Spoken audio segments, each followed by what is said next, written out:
Más de 200,000 personas escuchan este programa cada mañana. Más de 200,000 personas. Es su derecho a seguirlo haciendo. Lo que está en juego no es solo un concurso de frecuencias, es la batalla decisiva por la libertad de expresión. XFM 92.5 y Democracia 920 AM 850. Queremos ocuparnos a partir de este instante respecto del análisis de lo que eventualmente, repito, podría estar ocurriendo en el partido de gobierno, en el partido Estado.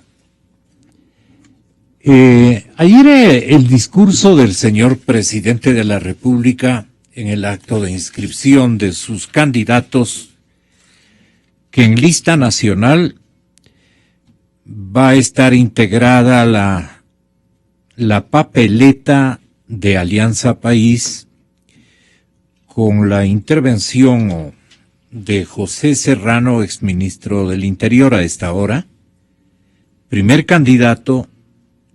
Segunda candidato, Gabriela Rivadeneira, el ex árbitro era este caballero. Es para que no se confundan con el compañero Carlos Vera. Se llama Carlos Vera y aquí le ponen Rodríguez. Aquí le ponen Carlos Vera Rodríguez, pero lo ponen de mala gente, como no es Carlos Vera Rodríguez. Carlos Vera Rodríguez es el compañero periodista. Claro. En la lista no debe ser Carlos Vera Rodríguez. O tiene los dos apellidos. Mil perdones. También, y lo hicieron de bandidos, ¿no? Porque no es pues un elemento que puede darles un éxito electoral ni cosa por el estilo, o no sé, ¿no? Conocen también la cancha deportiva en Alianza País y la farándula, que también va a estar presente, pero hay también damas y personajes de valía. Por ejemplo, respetamos mucho el nombre de Viviana Bonilla. Otro luchador y leal ha sido ministro de Educación, don Augusto Espinosa. El presidente quiere premiarlo con este enlistamiento. Ellos creo que piensan que van a sacar como por lo menos unos 15 a 20 asambleístas nacionales.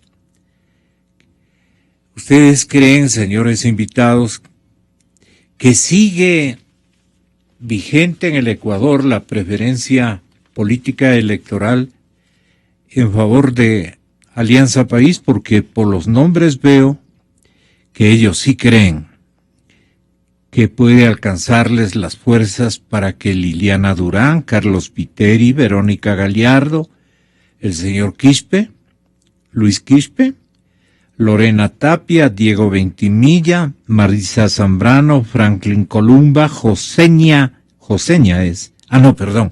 Yesenia Rojas y Richard Farfán puedan optar por curules, por escaños en la nueva Asamblea Nacional. Las tensiones bajaron en público. Alianza País inscribió ayer el binomio presidencial Lenín Moreno, Jorge Glass. Luego de 48 horas de incertidumbre y especulaciones sobre la dupla que buscaba llegar al poder o que busca llegar al poder en el año próximo, tan cercano. Lo que quedó claro es que la suspensión del acto de inscripción anunciado para el lunes sí estuvo relacionado con las disputas internas para asegurar un puesto en la lista de asambleístas y no como una estrategia para unificar los actos a escala nacional. Creo que ya tenemos el discurso del señor presidente de la República, donde enumera las propuestas electorales que formula Alianza País. tenga la bondad. Nuestra área de producción ha estado preparando los principales elementos que alimentaron el discurso de ayer del señor presidente Correa, vistiendo su camisa verde de Alianza País. Nos dio a conocer los 12 puntos, 12 en total, que conforman el plan de gobierno. Hemos seleccionado muchos de ellos en su totalidad, de lo contrario se nos acabaría el tiempo, pero intentamos, señor presidente, que su discurso sea conocido también por la ciudadanía ecuatoriana. Debe estarnos seguramente escuchando. Le saludamos muy cordialmente al jefe del Estado y le pedimos que tenga la bondad de revisar cómo le fue en el discurso.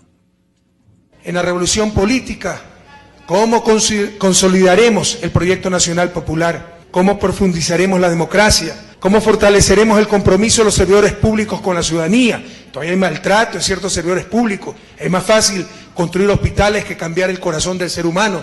¿Cómo construiremos un poder popular? ¿Cómo construiremos un poder popular con corresponsabilidad social, sin abusos de ciertos grupos que se creen predestinados a dirigir este país? En la revolución ética, ¿en qué forma estableceremos una nueva ética de la liberación y superaremos el individualismo neoliberal, el materialismo, el consumismo? ¿En qué términos propondremos el pacto ético de toda la sociedad para fortalecer los principios de convivencia?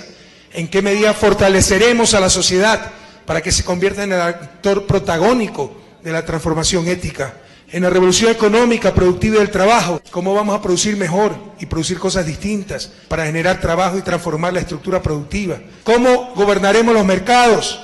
¿Controlaremos los monopolios y regularemos los capitales? ¿Cómo democratizaremos la propiedad? ¿Cómo profundizaremos la economía social y solidaria, promoviendo la producción comunitaria? ¿Cómo consolidaremos la nueva matriz energética soberana, incluyente y sustentable? ¿Cómo aprovecharemos de manera responsable nuestros recursos hidrocarburíferos y mineros? ¿Cómo redistribuiremos los beneficios de la gestión de los recursos naturales para el pueblo ecuatoriano? En la revolución agraria, ¿cómo incrementaremos la productividad para que haya un retorno al campo? En la revolución social, ¿cómo construiremos una sociedad de propietarios y productores igualitaria, sin pobreza? ¿Cómo conformaremos la Corte Penal Internacional de Justicia Ambiental, una iniciativa que Ecuador ha llevado a nivel del mundo? En la revolución del conocimiento y las capacidades, ¿cómo fortaleceremos la calidad de la educación? ¿Garantizaremos su acceso universal y la permanencia del estudiantado? ¿Cómo mejoraremos la calidad de nuestra academia? En la revolución cultural, ¿cómo nos apropiaremos del espacio público para el reconocimiento de la diversidad cultural? ¿Cómo ejerceremos la libertad de expresión, la verdadera libertad de expresión en nuevos medios de comunicación? Bueno, de aquí lo más importante vendría a ser, la parte ética y los medios de comunicación. El señor presidente se compromete a ejercitar, doctor Guarderas, una lucha incesante, durísima contra la corrupción. ¿Cómo hablarán, me pregunto, al igual que deben hacerlo la mayor parte de los compatriotas, cómo hablarán ilustrados o que están en conocimiento, han hecho seguimiento por lo menos periodístico de esto? El pueblo a pueblo está conversando de el problema económico, problema del empleo, de las luchas diarias por la vida y de sus desgracias, sus hijos descarriados por varias circunstancias de ausencia de dinero en el hogar, los dramas sociales que una crisis de esta envergadura debe haber aflorado en cada casa, en cada hogar ecuatoriano, especialmente de los sectores, que incluso son los mismos que van a respaldar de nuevo a Alianza País. Y es lo que no se dan cuenta los señores candidatos. ¿Por qué? Vayan a investigar los diferentes partidos que están en este momento compitiendo por alcanzar la mayor parte de los escaños asambleísticos o simplemente la mayor cantidad de votos para ganar al binomio Moreno-Glass, si es que lo pueden ganar. Aquí hay una sonrisa de satisfacción, hay buenas noticias en términos de encuestas y todo lo demás. Entonces, la pregunta es, ¿qué nos está pasando a los ecuatorianos de estos tiempos? Le preguntamos a uno de nuestros invitados, doctor Guarderas. Muchas gracias, Gonzalo, buenos días. Un placer estar en esta mesa de trabajo con Sebastián y con Santiago Basabe, y un saludo a los radioescuchas. Mire, la gente no es tonta, Gonzalo. La gente conoce perfectamente que este gobierno, además de haberle golpeado económicamente, le ha provocado una vergüenza indignante. Usted decía, acabamos de escuchar, una lucha total contra la corrupción. Gonzalo, es una mentira del tamaño del planeta. ¿Cómo puede este gobierno cínico decir que hay una lucha contra la corrupción? Si ha permitido la fuga de los corruptos. El día de ayer, el propio asambleísta Cristian Viteri de Alianza País ha afirmado con pruebas que el fiscal general del Estado conocía días antes de la fuga de Capaya de las irregularidades de los actos, de los delitos cometidos. El informe de la Asistencia Penal Internacional llegó días antes y eso fue puesto en manos del fiscal y sin embargo no actuó y permitió la salida de este señor. El propio presidente de la Comisión de Justicia, Mauro Andino, ya lo reveló anteriormente, ya dijo, lo que no entendemos los ecuatorianos es cómo frente a estas pruebas, la propia asamblea, el propio partido de gobierno no actúa. Este señor fiscal debería estar ya destituido y probablemente enjuiciado, porque los delitos no solamente se cometen por acción, sino por omisión. Y por consiguiente, habiendo permitido la fuga de Capaya, uno de los más corruptos, no necesariamente digo si es el pez más grande. Yo creo que todavía los peces más grandes están arriba. Vamos a ver, queremos ver que aquello que nos dicen que tienen las manos limpias y que no van a poder encontrar nada, si se hace realidad cuando tengamos una asamblea verdadera en donde se pueda hacer un ejercicio serio y responsable de la fiscalización, que es lo que pretendemos quienes estamos aspirando a llegar a la asamblea. Respetable académico Santiago Basabe, ¿qué es lo que ha venido ocurriendo al interior? ¿Qué supone usted?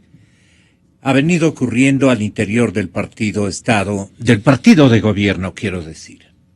Gracias, Gonzalo. Buenos días a Santiago, a Sebastián y a la audiencia. A ver, me parece que las revelaciones que se han hecho alrededor de estos posibles hechos de corrupción de Pareja y Anuncel y que involucran a varios actores políticos, unos más y otros menos importantes. Quizás hay muchos de trascendental importancia para el país que todavía no se conocen los nombres. Me parece que da cuenta de los problemas y las fricciones del interior de Alianza País. ¿En qué ámbitos están estos nombres todavía desconocidos? Yo creo que Alianza País tiene al menos 2 o 3 grupos, 2 o 3 facciones que están pugnando por el poder y que en buena medida es... El poder interno. El poder interno, y eso se ha revelado en términos de cómo se conformaron las candidaturas. O sea, si usted revisa al menos los 5 primeros espacios de la Asamblea Nacional de Alianza País, claramente se observa que la cuota, digamos, el espacio del candidato Moreno es marginal, sino cero. O sea, ninguno de esos 5 nombres responde a las personas que fueron cercanas a Moreno, que son cercanas a Moreno, que corresponde a la izquierda más radical del Movimiento País del año 2007. Están eliminados por completo de esta lista. El primero es el exministro Serrano, que tiene su propio espacio político. Seguro. A partir de su trabajo en esa secretaría. la señora Rivadeneira, que no es precisamente cercana al señor Moreno, el señor Vera, que se comentaba hace un momento, que va a ser un actor clave, porque me parece que es la cuota de Manabí para la elección más Pero allá de... disimulan muy bien, ¿no? Más allá de que hayan sido... Se besan las manos. No creo que hayan podido disimular bien, porque tuvieron que suspender la inscripción el día lunes.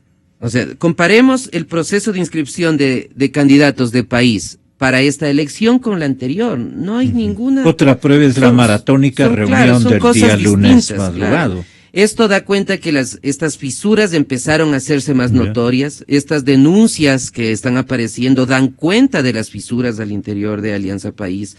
Y finalmente dan cuenta también estas fisuras, y esto es más importante, y sobre todo a un actor no le debe gustar mucho lo que voy a decir, que el liderazgo monolítico que se tenía al interior de Alianza País empieza a tambalear. Empieza a resquebrajarse, porque en la medida que los días siguen pasando y el cambio de gobierno se acerca, esa capacidad de ordenar y de estructurar a todo el partido de forma unívoca empieza a modificarse.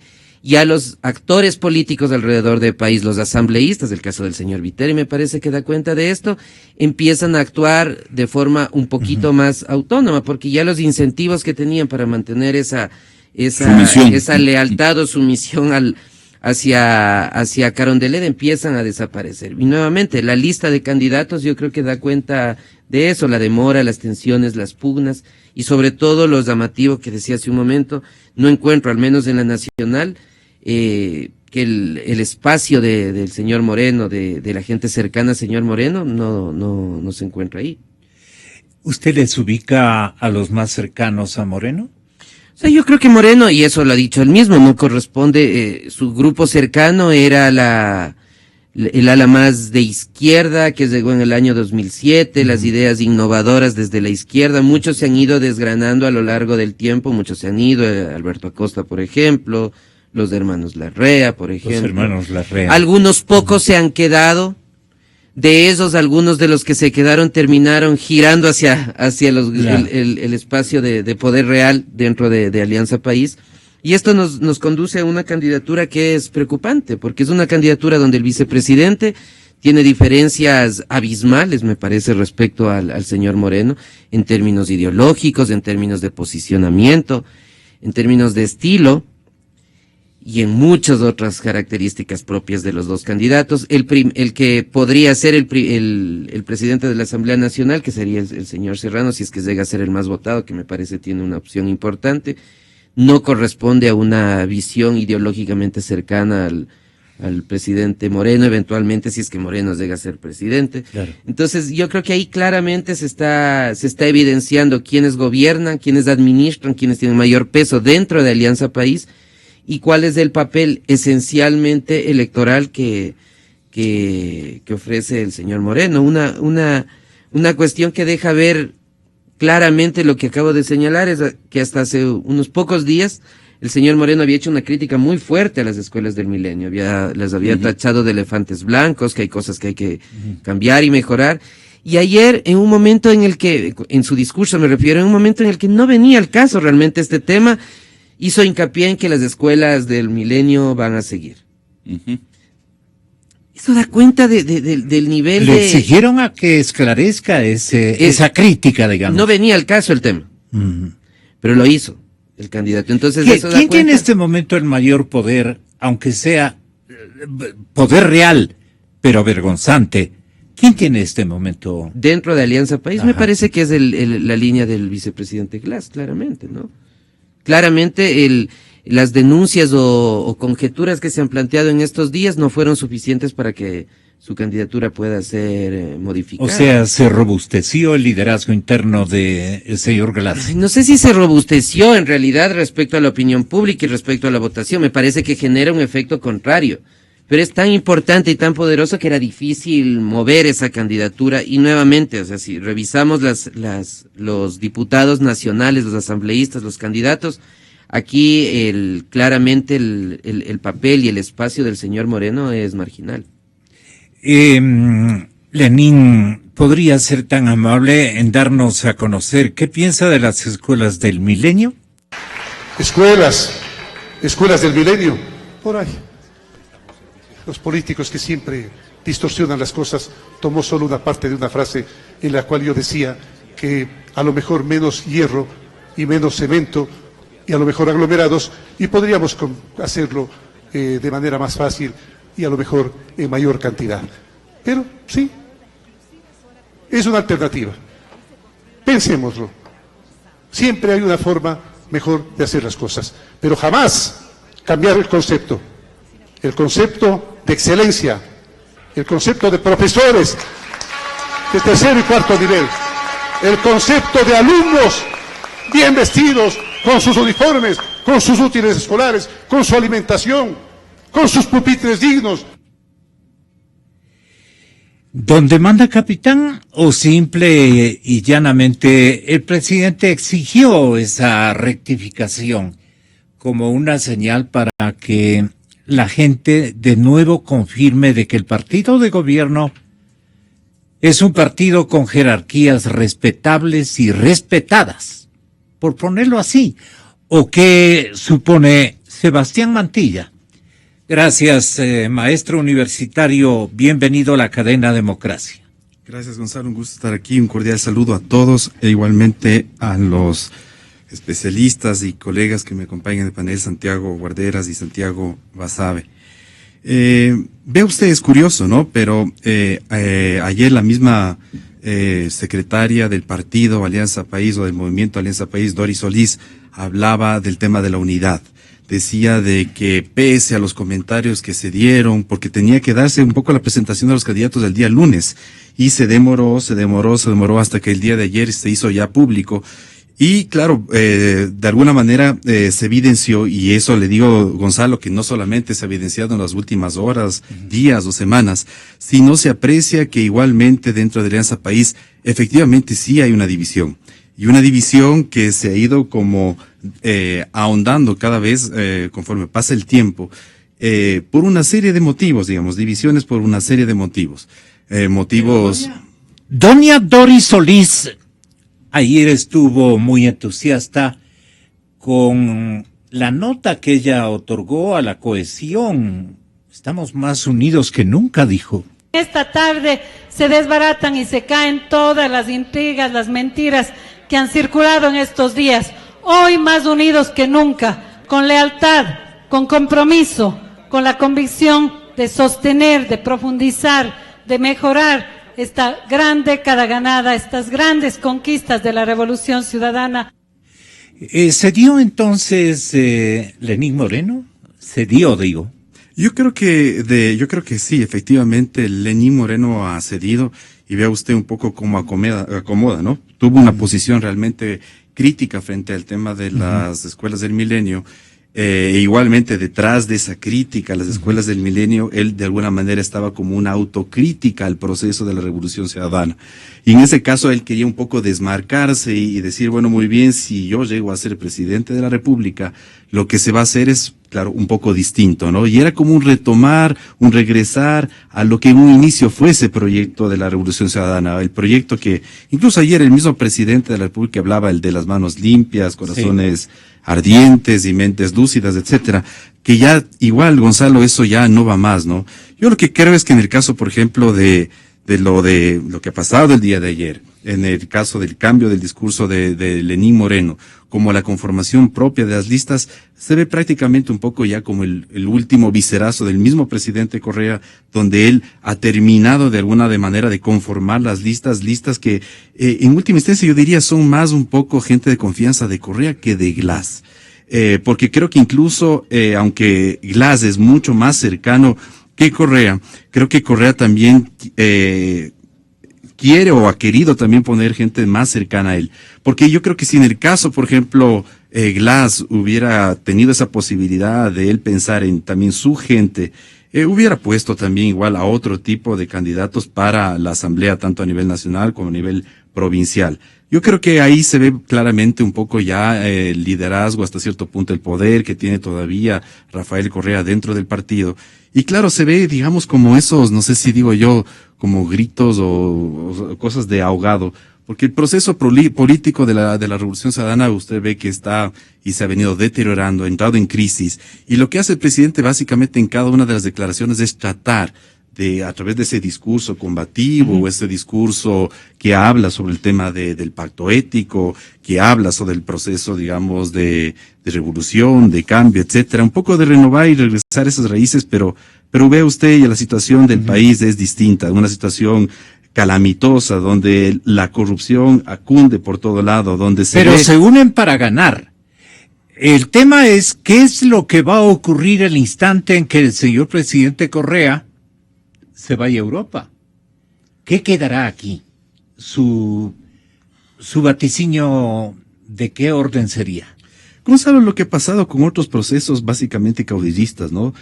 Básicamente el caudillo es el que mantiene hasta cierto punto la unidad. El rato que ya no exista ese caudillo, usted va a ver que un poco todo eso va a tender o va a desmembrarse, a fraccionarse, y van a, digamos, a fraccionarse una serie ya, digamos, como de intereses y grupos, que es lo que ya también ya se ha venido dando, Gonzalo. Y en esta pugna por el tema de los candidatos, ¿ve usted qué es esa pugna entre los medios cercanos? Cada grupo está, de alguna manera, con su carga de militancia, con su financiamiento conseguido, y habrá una puja interna impresionantemente grande dentro del poder que aspiran a mantener a partir de la decisión que asuma nuestra gente ignora o ignorita. Le digo en diminutivo para efectos de que no se me resientan los más ingenuos ciudadanos ecuatorianos que irán a pecar de nuevo. Bueno, yo creo que a la final buena parte de los ciudadanos sí son conscientes de lo que pasa, sí son conscientes de lo que está pasando. Pese a que, Gonzalo, la información no fluye como debería fluir. Cada vez hay menos diarios, periódicos, medios, radios, televisión. Pero van a pintar nuevos medios, dicen. Claro, un poco a eso apuntan. Entonces también eso afecta también a que la población como tal no esté del todo informada. Pero fíjese, hablan de refundar, repotenciar o continuar con el proyecto político. Un proyecto político fallido, comenzando por el tema ético, comenzando por el tema de la lucha contra la corrupción. Y después ve usted el manejo económico, el modelo económico. Es un modelo económico fracasado, que no ha funcionado y que solamente se ha mantenido con los altos precios del petróleo. Y un poco para sostener el alto gasto público, el estatismo, la concentración de poder, etcétera. Han ahogado y están ahogando no solo al sector empresarial, sino a los pequeños productores, al pequeño empresario, medio, etcétera, con una cantidad de impuestos. Entonces, así es un poco con lo que están un poco saliendo y el ingente endeudamiento que había en los últimos años. Entonces, al país le están dejando en soletas, Gonzalo, a la seguridad social le están dejando quebrada. Y de esas cosas, por ejemplo, no habla el presidente, y claro, y habla solamente en términos ideales, teóricos, de todo lo que un poco han sido los grandes logros del gobierno. Y creo que eso la gente ya no se la come.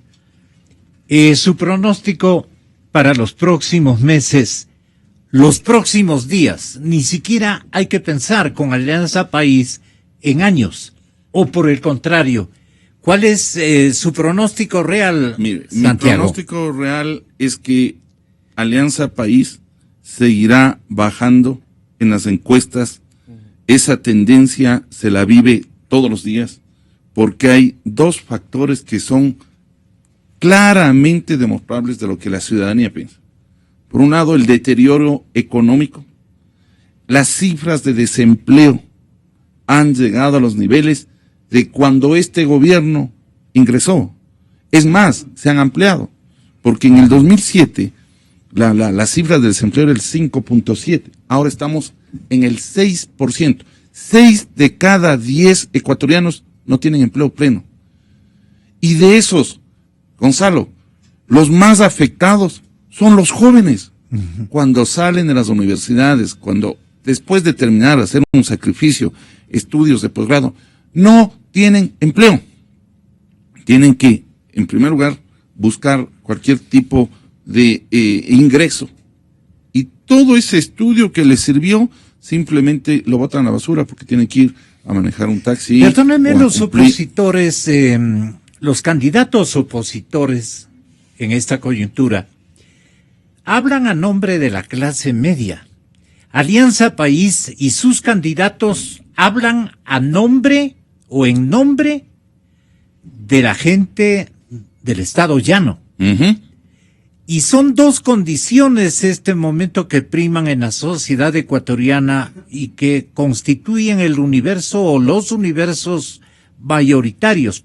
Pero el pueblo tiene una idea distinta a los juzgamientos que ustedes hacen desde la clase media con un discurso de clase media ilustrada en todos los medios de comunicación.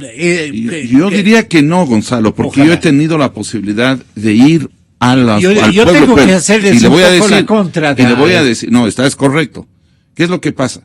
Cuando yo he ido a los distintos barrios a entrevistarme, no solo con los dirigentes, sino con la gente del pueblo, ellos me dicen, vea, doctor, no tenemos empleo, ni yo, o sea, el jefe de familia, ni la mujer, ni los hijos, estamos comiéndonos la camisa, buscamos empleo y no lo hay, y la carestía de la vida es inmensa. Cuando nosotros tratamos de, en lo poco que tenemos en lo informal, de conseguir algo, ese dinero lo tenemos que invertir bien. Y por eso nos vamos a las fronteras, a Perú, a Colombia, porque no nos alcanza. Es una situación dramática. Están endeudados. Los hijos no pueden estudiar. Tienen que dejar de estudiar los semestres porque no hay la posibilidad de que puedan pagar las universidades, Gonzalo. Es una situación catastrófica. Y eso que lo vive diariamente el pueblo es lo que está determinando que cada vez siga bajando. Y el otro tema inmenso, Gonzalo, que es de la corrupción. Este gobierno es el más corrupto, aun cuando el presidente nos quiera vender en su estado de propaganda que es el más honesto. ¿Cómo usted va a entender que habiendo manejado tal cantidad de dólares, más de 3.200 millones en contratos petroleros, el señor Carlos Pareja solamente se ha llevado 1 millón, o el señor Alex Bravo 14, y que sean juzgados por delitos menores? Esto no se quieren burlar de la inteligencia de los ecuatorianos. Eso lo vive, porque ¿cuánto sacrificio hace un padre de familia para llevar el sustento honesto a su casa? Mientras estos señores se cogen la plata del pueblo, se gastan 1 millón en la boda matrimonial. Esto lo lee el ciudadano, esto sabe, esto lo vive. Y por consiguiente. Pero la pregunta es, ¿saben los ciudadanos del Estado llano todos estos supuestos milagros? Mire, es que saben, y lo viven en carne propia, Claro, tenemos una gran desventaja, y por eso me sorprende lo que el presidente habla de profundizar de profundizar la revolución de la libertad de expresión, Gonzalo. Con nuevos medios. Discúlpeme. Medios míos. Y voy a decir, y medios míos, exacto. Por un lado, Ley Orgánica de Comunicación, que es una ley de persecución a los medios, a los periodistas y a los ciudadanos. Han expedido tal cantidad de resoluciones que prácticamente han quebrado algunos medios. Multas. Que alcanzan niveles que a uno le sorprenden. Y que han sido criticados por los relatores de la libertad de expresión, tanto de la Convención Americana cuanto de las Naciones Unidas, ¿no es cierto? Por un lado. Proceso de frecuencias, mañoso, inoportuno y con una total falta de transparencia, porque fue elaborado. Gonzalo, esto es de Ripley. Se hace un proceso de renovación de frecuencias, de otorgamiento de frecuencias, y las reglas se las expide después de lo que ya el proceso empezó. Esto es una burla, Gonzalo. Y se lo hace justamente en estos momentos electorales en que le dicen, señor Rosero, si usted no se porta tranquilito, si es que usted no dice las cosas bonitas, le vamos a quitar la frecuencia. Hay varios medios de comunicación, hay varios periodistas en que dicen, mira, Santiago, tú eres del Partido Social Cristiano, el único partido que ha sido opositor estos 10 años, no te puedo dar unas entrevistas frecuentemente. Tú sabes que estoy en este concurso. Puede ser que ya no tenga la renovación de las frecuencias. ¿Qué ha significado esto? una limitación, una censura previa, Gonzalo, censura previa, Okay. y quieren reformar para radicalizar ese control, con lo que usted decía, ya no medios independientes, sino medios míos. Perdone, quería molestarle por este lado al doctor Santiago Basabe. El señor presidente Rafael Correa, como dice un titular de Diario Expreso, ciertamente está en este cuarto de hora cobijando, o sea, otorgándoles un amparo con todo su prestigio, su fuerza, su contundencia de apoyo. Antes una palabra de apoyo del presidente Correa, hoy y seguramente mañana, sigue siendo una orden para la colectividad que creía en este modelo político, en este modelo programático, en este modelo de gobierno. En suma, creía en el presidente Correa. Él está cobijando a los nuevos candidatos, a los nuevos postulantes de Alianza País. Le consulto a usted, o la situación ha cambiado totalmente. No creo que la situación haya cambiado del todo, ¿no? Pero como decía en la primera intervención, me parece que el liderazgo y la capacidad de cohesión del presidente Correa no es la misma que tenía hace 2 o 3 años. Y nuevamente, comparemos, recordemos la inscripción de candidatos en el 2009, en el 2013, pero en el 9 y en el 13 con la inscripción de candidatos. Ahora, esas pugnas, esas tensiones, que se las sabe por boca del propio presidente. Hay un Twitter del presidente donde él señala que mientras hay gente que le dice en el lugar donde me ponga el proceso, hay otros que le dicen si no me das el primer lugar me voy. Lo dice el presidente de la República. Sí. Esto no es ya una elucubración mía, lo dice él. ¿Qué le está planteando eso? Que su capacidad de liderazgo, insisto, ya no es la misma, se empieza a debilitar incluso la popularidad de Alianza País en distintos sectores. Pero la cobija que antes era Correa para los candidatos, sigue siendo la misma cobija, o sea, que él intervenga y el candidato está hecho. No necesariamente, yo no creo necesariamente. Ha perdido esa fuerza de apoyo, esa cobija que alude el titular del diario El Expreso. ¿Cómo usted, consume en su lectura esta adjetivización? A ver, es que en la elección anterior el presidente Correa era candidato y los legisladores también. Entonces, una cosa es Correa en la tarima, en estricto sentido como candidato, y otra lo que va a pasar en el 17. Un dirigente en retirada. Claro, mire, comentábamos antes de iniciar la entrevista sobre las elecciones seccionales. Esas dieron cuenta claramente de qué es Alianza País sin el presidente de la República también en campaña. Y ahí el descenso de las alcaldías y las prefecturas del país es importante. Tome otro referente nada más para observar y para discutir. No digo que esto necesariamente se generalice. ¿Cuál es el candidato fuerte de Alianza País en el sur, para el distrito sur de Pichincha? Hasta hace 2 semanas o 3 semanas. Era el asambleísta Fausto Cayambe, que había hecho una defensa abierta del gobierno, de sus políticas más complicadas en la asamblea. Y parecería ser, de lo que dice la propia gente de Alianza País, que se había ganado el primer espacio en el sur, en Pichincha. Cuando viene este triste desenlace del asambleísta Cayambe, ¿quién era el natural para asumir ese primer espacio? Quizás era la asambleísta María José Carrión, que también representaba al sector, pero no, parecería ser, y esto me puedo equivocar a partir de la información que ha circulado, ahora recién se va a inscribir, que es un radiodifusor importante, famoso, que tiene muchísima audiencia en el sur de la ciudad específicamente. No voy a decir su nombre porque no estoy seguro si va a ser el candidato. El señor Yunda, dice usted. Él se inscribió ya ayer. Ya, ok. ¿Qué le está diciendo eso al electorado? El dueño de Canela y de otras importantes emisoras. Y de medios de comunicación. Sí, bastante. Nosotros como partido, yo sé que el señor Yunda era parte de Alianza País antes, no tenemos la capacidad de convocar al electorado por el partido como tal, y por eso tenemos que recurrir a una persona que es conocida, a una persona que sin hacer política que habla todos los días con la ciudadanía. Exacto, nos puede dar un espacio. Y lo más triste es que en general los partidos han acudido a este tipo de personas, que son personas súper valiosas, interesantes, con destrezas, con capacidades respetables, pero que no son parte de la política. Y yo creo que ahí la ciudadanía, los jóvenes sobre todo, deberían empezar a tener un poco de conciencia de que si me ponen ese candidato es porque ese partido no existe.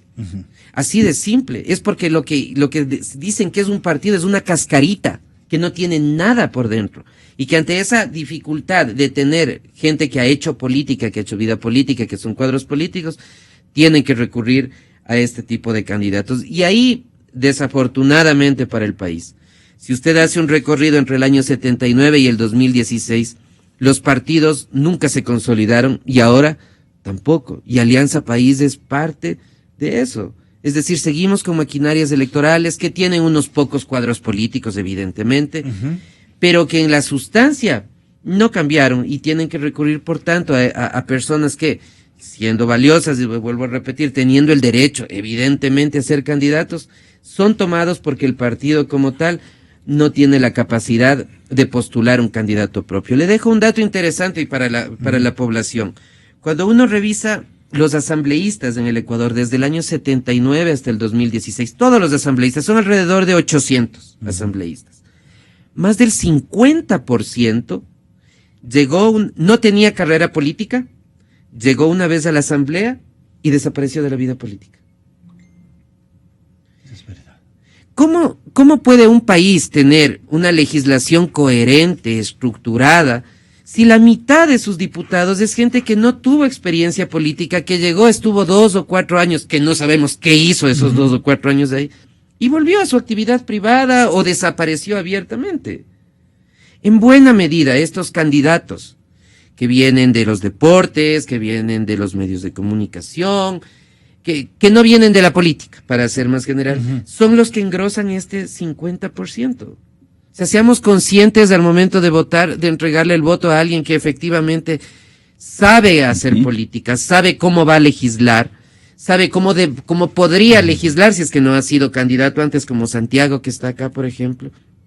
Y más bien a los que conocemos por otros medios, no le votemos, porque le estamos haciendo un daño al país. Estamos enviando a la legislatura gente que no conoce el tema, pero que es muy buena para conducir una radio, y que un político seguramente sería un desastre. O que un político sería un desastre para conducir un programa de televisión porque no maneja cámaras. O que un político seguramente sería un desastre para echarse un fútbol 11-11 a nivel profesional.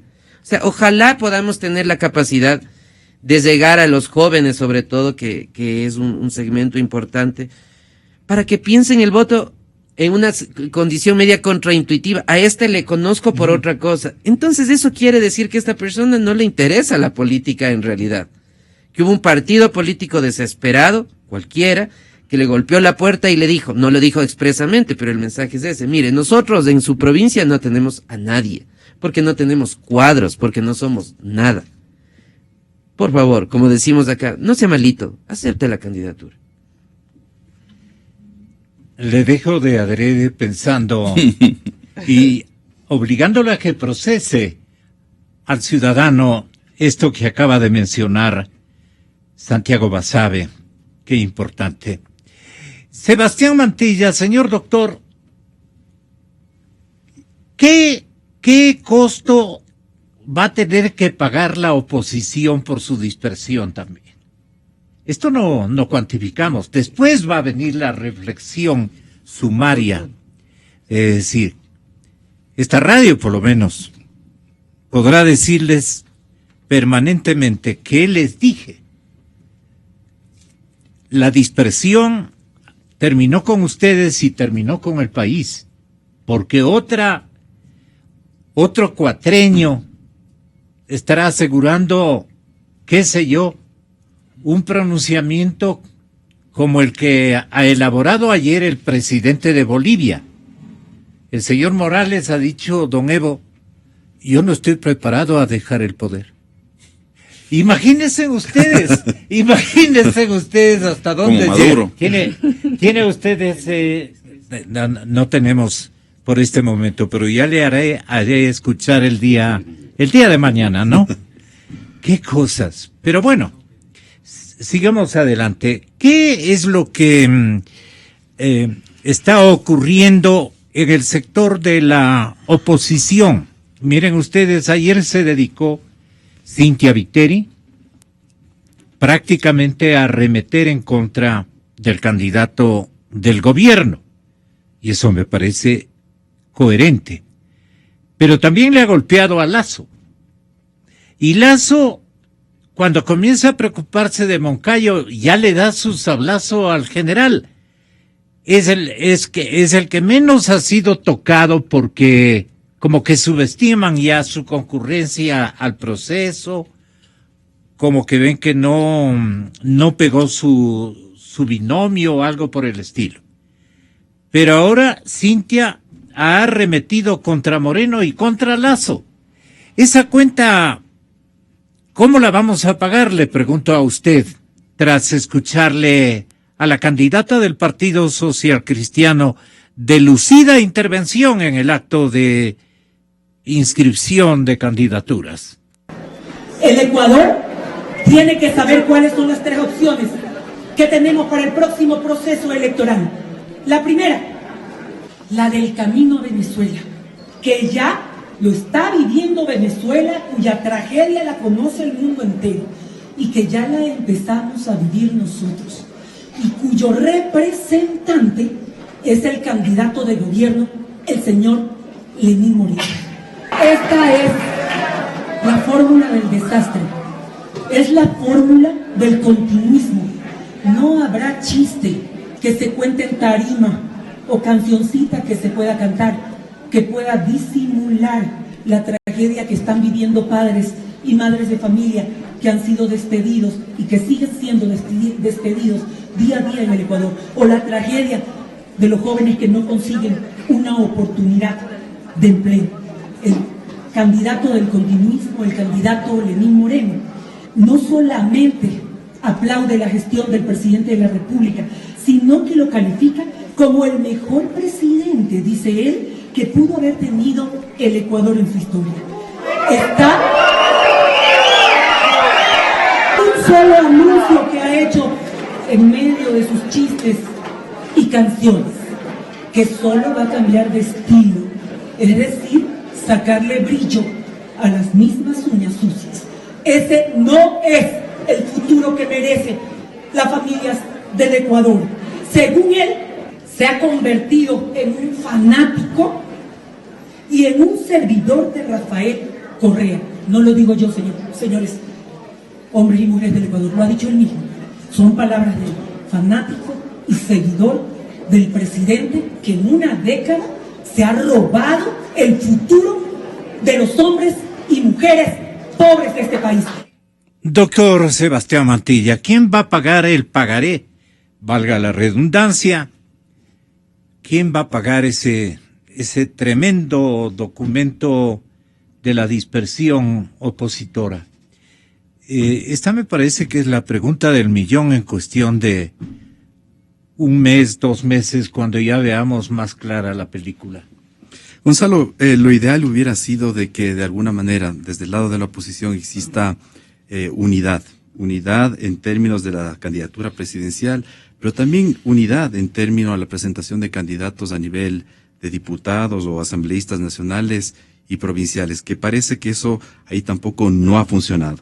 Y creo que más bien este segundo aspecto de poder llegar a un acuerdo, por ejemplo, en el hecho de que un partido, si es que es fuerte en Guayaquil, como el Partido Social Cristiano, presente, por ejemplo, candidatos, y otra tienda política que no es tan fuerte en Guayaquil, no los presente, y presente, por ejemplo, en algún cantón o en una provincia como Manabí. Eso ha producido un redondeo de la oposición. Claro, hubiera hecho, Gonzalo, que a la final esa dispersión no se dé, sino más bien que a la final todos consigan una cierta votación y todos a la final logren llegar a la asamblea a diferencia de país. Pero claro, yo le digo, Gonzalo, que ahorita también habría que ver, y por ejemplo las declaraciones de Cynthia y las que vendrán, supongo, en los próximos días y semanas, son, bueno, ya declaraciones que nos van acercando siempre ya un poco al día de las elecciones, y donde un poco ya hemos pasado. Mire usted, hace unas 2-3 semanas, Gonzalo, comentábamos de quién era como el más opcionado y hablábamos sobre el tema de las encuestas. Pero creo que ahora un poco va a determinar muchísimo Ya, mire ustedes, se ha hecho la presentación de los candidatos. En unos casos, por ejemplo, algunos candidatos creo que suman o apoyan o pueden apoyar, digamos, a una candidatura presidencial. Y en otros casos resta, ¿no? Ve usted que las alianzas suman y en otros casos restan. Pero ahora, ya a medida que nos acercamos al proceso ya de la misma campaña, tendremos que ya un poco ver cómo cada uno de los candidatos va articulando, por ejemplo, su mensaje, su discurso, su estrategia de campaña, cómo, digamos, la organización política de cada movimiento, partido, comienzan ya a actuar. Y eso, Gonzalo, va también un poco a incidir en el tema de las posibilidades electorales que tengan. Esta parte también es clave porque muchas veces solamente nos dejamos llevar por el tema de las encuestas. Sí, que Moreno está con una gran puntuación, que bajó Lazo en tal sitio, que subió Lazo, que sube Cintia, que baja Cintia. Yo creo que ya lo que viene ya es un tema, es exactamente. Que creo que ya es un tema que, por ejemplo, ya eso se dará ya misma, lo mismo en las calles. Pero permítame hacerle tal vez, no sé si una apreciación. Muchos de los analistas a veces digo yo, Santiago, que una de las características que tenemos es de que cuando nos preguntan un poco qué es lo que va a pasar, más bien generalmente no pasa, siempre fallamos. Pero yo le diría que, Gonzalo, ahí habría que hacer tal vez como dividir entre esas cuatro grandes candidaturas. Y creo que en el caso, por ejemplo, de la centroizquierda y la izquierda tenemos dos candidatos como Moreno y Paco Moncayo. Y creo que en el caso, por ejemplo, de Paco Moncayo, y eso no se esperaba Alianza País, va a quitarle y restarle mucha votación. El escenario de un triunfo de Moreno en una primera vuelta ya no se va a dar. Posiblemente porque también Paco Moncayo le reste una importante votación e incluso militancia de Alianza País ha salido de Alianza País. Eso es un poco el tema de la división y está yendo a otros movimientos como por ejemplo el mismo movimiento de la Izquierda Democrática, de otros partidos, del partido de Jairala, incluso Avanza también ha tomado cierta militancia de Alianza País que se ha ido. Y en el caso, por ejemplo, de los candidatos de la derecha o la centro derecha, que ahí tenemos a Cintia Viteri y a Lazo, ahí vamos a ver un poco qué es lo que pasa, pero creo que ahí un poco el tema, así como por ejemplo eventualmente en la izquierda se va a dar una votación más por un tema de carácter ideológico, por un tema de principios, donde el tema de la corrupción va a golpear, donde por ejemplo alguien que creía inicialmente en Correa porque era un gobierno limpio, etcétera, etcétera, va a decir nos ha traicionado. Necesariamente un poco se va a ir por Paco Moncayo. Pero en el caso de la derecha, creo yo que ahí se va a dar un poco el tema del voto útil. Si usted decía, se va a dispersar el voto. Yo le diría que en los candidatos de la centro derecha, capaz que no se dispersa, sino que el votante, que ya tiene muy claro y va a decir, yo no voy a votar por ninguno de estos candidatos de Correa, por el continuismo, por todo esto, no voy a votar, porque lo tengo muy claro. Pero si va a votar por alguien que digamos que sería no Correa y que está del lado de la centro derecha, posiblemente van a decir cuál es el más opcionado, ¿es Lazo o es Cintia? Y posiblemente tengamos una sorpresa de que no se disperse el voto en los candidatos de la derecha o la centro derecha, sino que eventualmente, por ejemplo, se pueda ir esa votación a Lazo o eventualmente se pueda ir esa votación a Cintia. Yo veo un poco, mire, hace unas 2 semanas con el tema de esta guerra de las encuestas, que un poco estaba viendo que desde el lado del Partido Social Cristiano y el mismo Nebot querían como reflotar la candidatura de Cintia, que yo personalmente le veo que, bueno, es una persona muy valiosa, muy interesante, inteligente, pero que se está desinflando esa candidatura, pese a que digan en las encuestas tal y tal cosa. Yo diría que tal vez se está desinflando. Y por errores políticos como el tema de haber roto con esa unidad, en el caso de Lazo más bien ha creado una nueva unidad. Habría que ver en todo caso también, qué es lo que yo digo, no vale la pena adelantarse, todavía hay trecho por caminar y todavía recién la campaña comienza y ahí habrá que ver también igual qué dicen los candidatos, porque el tema tampoco no es decir, bueno, muy bien, votemos por cualquiera que no sea Correa. El tema es si tenemos una opción de Cintia o el Lazo, ¿qué nos dicen en referencia, por ejemplo, el tema de la lucha de la corrupción, la fiscalización, su programa de gobierno, su política exterior, qué van a hacer con el tema de los tratados de comercio, etcétera? El desinfle, yo no comparto el desinfle, pero podemos estar equivocados, nadie somos dueños de la verdad. Sebastián Mantilla tiene ese vaticinio, pero yo honestamente no creo que, sino más bien que hay un crecimiento de esa candidatura, especialmente por el aporte en votos que está dando un profesional de la economía muy conocido. creo que eso sí multiplica adhesiones en favor de Cynthia Viteri. Me refiero al señor Pozo. Mejor que lo diga usted. Sí, justamente yo quería intervenir. Yo difiero muy respetuosamente a lo que dice Sebastián. Primero, por lo que Sebastián mismo señaló. Las unidades son buenas cuando hay de por medio cuál es el objetivo que se quiere cumplir, no quienes lo quieren hacer. Porque partiendo de lo que Sebastián mismo decía, hay alianzas que suman, hay personajes que suman, hay organizaciones que restan y hay personajes que restan. Así que en eso hay que tenerlo muy claro. No necesariamente el hecho de que una persona simplemente entre significa que se ha sumado. Más bien se puede restar.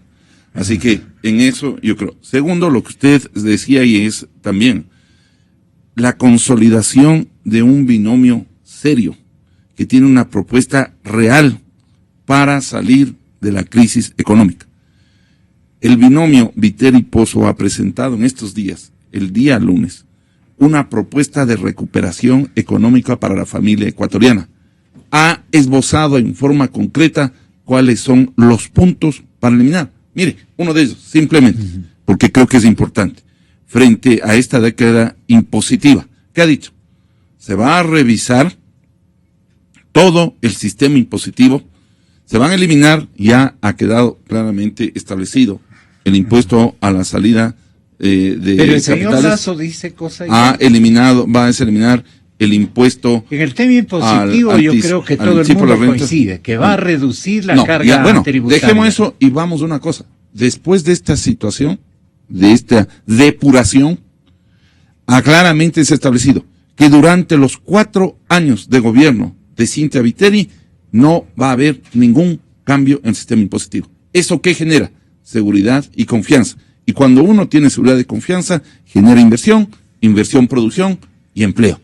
Así que yo creo que más bien, más allá de las encuestas, que en eso coincidimos, que nos han demostrado el Brexit, Colombia, el mismo Perú, y en Estados Unidos, lo que acaba de ocurrir, que uno no puede guiarse tanto por las encuestas, sino en la realidad, lo que decía Gonzalo, el caminar todos los días y escuchar a la gente, porque lo que se tiene que hacer es que la gente recobre el poder y comencemos a trabajar con gente nueva. Yo le agradezco a Santiago Basabe por sus palabras, pero además, Gonzalo, le quiero decir una cuestión.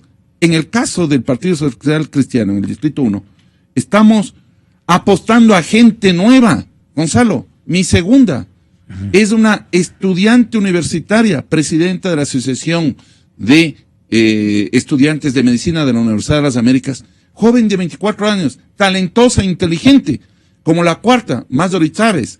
Son gente de primera. Un abrazo a usted en cuestión de minutos, ¿no? La chica. Exactamente. Y yo creo eso, Gonzalo, que tenemos que fomentar. ¿Qué dice la gente? Gente nueva, gente preparada, gente, aun cuando sea ¿Qué joven, tales candidatos, pero importante? Doctor Basabe, ¿qué tales candidatos ha habido en este torneo? De todo. Como siempre. Como siempre. Hay una cosa también que... Sí, pero ¿qué calificación le otorgaría al quinteto de presidenciables que los vemos con mayor seguridad de poder hacer algo cuantitativamente en términos de recoger adhesión de la gente? Yo creo que son distintos candidatos. Me parece que hay una característica, al menos hasta hoy, básica, y es que hay 2 candidatos que llegaron en alguna medida al tope de su votación. Es decir, ya tienen un voto duro, cautivo, que difícilmente va a bajar. Que por un lado es el señor Moreno, que estará alrededor de un 30% de gente que, de forma voto respetable, duro, cree que estos 10 años han sido beneficiosos para el país, que más son los aciertos que los desaciertos del presidente Correa, y que va a seguir en la misma línea. Y está bien, bien. Y hay un voto también fuerte, duro, anticorreísta, totalmente anti-Alianza País, que estará alrededor de un 20% que ha decidido votar ya por el señor Lazo. Pero hay 3 candidaturas que están en la mitad, que es la de Cynthia Viteri, la de la Izquierda Democrática, y yo le incluiría también al abogado Bucarán, que tienen posibilidades todavía de crecer o de bajar, ¿no? Evidentemente, pero que están en posibilidades de crecer. Estas candidaturas son las más interesantes porque hay alrededor del 30-40% de indecisos. Es decir, estos 30-40% no le va a votar al señor Moreno porque no quiere el continuismo y tampoco le va a votar al señor Lasso porque le parece que es una opción extrema. Ese 30-40% que está en juego puede marcar una diferencia clara de cara a la segunda vuelta electoral. Es decir, yo creo que la izquierda democrática con Paco Moncayo, con una buena campaña, podría capturar esto y pasar a la segunda vuelta. La abogada Viteri evidentemente estaría en esa posibilidad, e incluso quizás con menos opciones, el candidato de fe, ¿no? El señor Dalo Bucaram.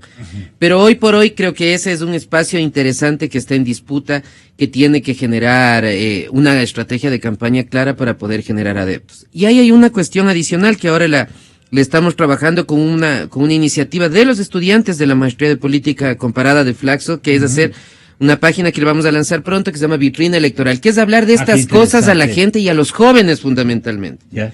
De estos temas que estamos planteando. Y vamos sobre todo a hacer una difusión a partir de nuestra página web, pero con cosas simples, sencillas, que den información a los jóvenes. Por ejemplo, lo que se suele satanizar a los políticos, los de siempre. Pues que la política tiene que ser de gente que sabe de política. Claro. O sea, se puede decir, este candidato ha ido 4 veces a la asamblea y ahora quiere ser presidente, por decir algo. ¡Qué bueno! ¡Qué bueno! Y hay una renovación también con nuevos cuadros. Perfecto, la política es eso. Los medios en muchas ocasiones se han dado a la ingratísima tarea de hablar mal de los políticos, y los políticos de carrera, con mucho prestigio, con muchos años, son fundamentales. A los jóvenes sobre todo. ¿Cuáles democracias dicen que funcionan bien? La de los Estados Unidos, la danesa, la finlandesa, la sueca. Bueno, chicos, ¿saben qué? Los políticos ahí, en las asambleas en general, tienen 20 y 30 años sentados en el mismo lugar. Y aprendieron a hacer bien las cosas como políticos. Entonces no hay que satanizar a los partidos. Si tendríamos partidos coherentes, estructurados en el Ecuador, no pasaría lo que está pasando precisamente hoy. Entonces yo creo que esa es una actividad de difusión cívica, independientemente de posiciones ideológicas de la gente, que sí deberíamos empezar a cuestionar y a plantear, porque son cosas contraintuitivas. En general, la gente piensa exactamente que lo bueno es exactamente lo contrario. Pero lo que suele suceder en los países que mejor funcionan, donde hay más estabilidad, donde hay más respeto a la democracia, es que la gente que hace política es gente profesional de la política. A ver, señores estudiantes, no solamente de Flaxo, jóvenes ecuatorianos que residen estudiantilmente en nuestra capital. Vamos con el auspicio de Flaxo, del Comité Empresarial Ecuatoriano y de CELAEP, el centro, que le vaya muy bien, el Centro Latinoamericano de Estudios Políticos. Sí. Va a haber una mesa redonda ahora a las 17:05 de la tarde, este día jueves. No vayan a olvidar. El lugar es el hemiciclo de Flaxo, en la calle, ya lo conocen todos, en la calle Pradera y avenida Diego de Almagro, abajo de las instalaciones de esta servidora, la cadena Democracia. Va a intervenir Michelle Villavicencio, Wendy Reyes y Diego Basante. Cuéntenos algo, tenga la gentileza, doctor Sebastián Mantilla, de ampliarnos esta convocatoria a toda la juventud que podría estar asistiendo hoy y que usted está deseoso que copen el hemiciclo de su distinguida universidad. Gracias, Gonzalo, y muchas gracias por la mención. Sabe que conjuntamente con Flaxo, el Comité Empresarial y el Centro Latinoamericano de Estudios Políticos, estamos organizando este evento sobre Política 2.0, Facebook y uso de redes sociales en campañas electorales. Es un poco el tema de la política, pero llevada a la Internet, llevado a las nuevas tecnologías de la información. Sociales en materia electoral. Sabe que hay varias modalidades y eso le digo que es muy interesante porque eso ya comienza a darse, por ejemplo, en los Estados Unidos a nivel mundial. Con las elecciones en el año 2008, uno de los senadores comenzó a utilizar el tema de Facebook y algo de redes sociales para difundir su mensaje. E igualmente, por ejemplo, la misma candidata Hillary Clinton en la anterior campaña y el mismo presidente Obama, un poco el resultado o el éxito que tuvo en su campaña y en su elección fue el hecho de haber utilizado redes sociales para promocionar sus mensajes. Lo interesante del tema de las redes sociales o la política y las redes sociales es que a diferencia un poco del pasado donde digamos la autoridad o el político básicamente solamente lanza mensajes digamos a la comunidad, y no tiene a veces respuesta. Aquí el ciudadano que está en redes sociales tiene la posibilidad de interactuar con el político e incluso cuestionarle, pedir información, exigirle rendición de cuentas. Entonces es un tema realmente interesante. Apasionante. Porque, sí. Y para la temporalidad, yo creo que todos los compañeros y todos los candidatos deberían concentrarse. Sí, exactamente. Obvio. Gonzalo, entonces no es solo una invitación a los estudiantes, sino también igual a los actores políticos, actores sociales, para que acudan y un poco conozcan un poco más del tema. 5 de la tarde, caballeros, distinguidas damas, hemiciclo de Flaxo, qué fantástico. Y Gonzalo, vamos a tener un evento organizado por la facultad, precisamente. Y una pequeña cosita, Gonzalo. Sabe que uno de los panelistas, Diego Basante, es el representante de Facebook para América Latina. Él viene de Nueva York y está unos pocos días acá y va a asistir igualmente a este seminario. Entonces, él un poco está al tanto de todo lo que ahorita está pasando en este tema a nivel mundial. Entonces va a ser muy interesante escucharle, no solamente por lo que puede decir desde esta empresa importante como Facebook, sino también la experiencia que él tiene de cómo se ha aplicado esto en otros países. Imagínense ustedes el uso de Facebook en campañas electorales. Pero es que esto es una maravilla para todos los que se interesen en este momento y que estén participando o inmersos en alguna misión, en algún rol cívico-político y técnico además. ¿Qué más quieren? Este es un anuncio fantástico para todos los que vayan a asistir al hemiciclo de Flaxo esta tarde a partir de las 17:05 de la tarde. Muchas gracias. Señoras y señores, mañana continuaremos buscando la verdad.